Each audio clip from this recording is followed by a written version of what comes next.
Today we have with us a great singer from Andhra Pradesh. And he is going to sing for all of you with his melodious voice. So please give him a big hand. Thank you. Thank you.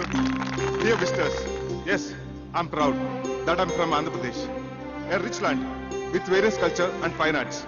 The one I'm presenting you is called Prakriya, the mode which is only used in Telugu language, called Padya Rachana. A stanza frame with strict meters is unique. The one I'm going to present to you is the prayer to the snake king. The poet has written in such a way that actually you can feel the hissing of the snake. Please hear and enjoy. बहुवन पादपाब्धि कुल पर्वत पूर्ण सरस्वती सहित महामहीभर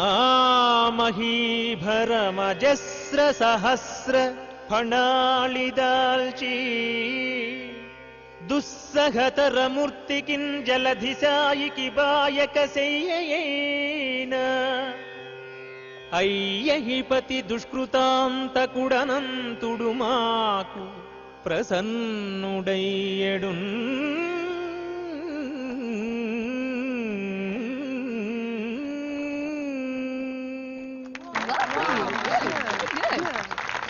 అమ్మో, మీరు సామాన్యులు కారండి. Such a multi faceted genius. Thank you.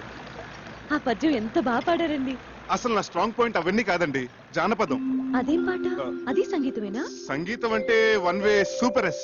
అసలండి జానపద మహర్షిని హిమాలయాల్లో తపస్సు చేసుకుంటున్నాడట. మంచు గడ్డకట్టి తన శరీరం అంతా చిన్న మంచు పుట్టలా తయారైందట.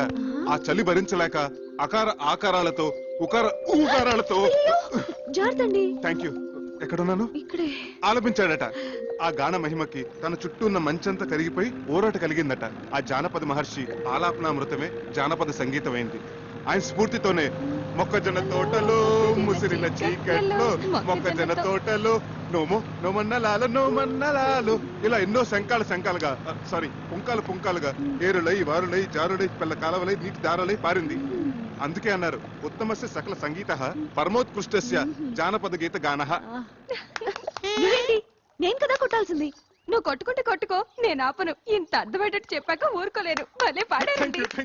నువ్వెక్కడికి రా తంబూరా పట్టుకుని బయలుదేరావు? బాబాయ్, బాలసుబ్రహ్మణ్యం గారి కచేరీ అంటే 1000-1500 టికెట్ మన దగ్గరంతా.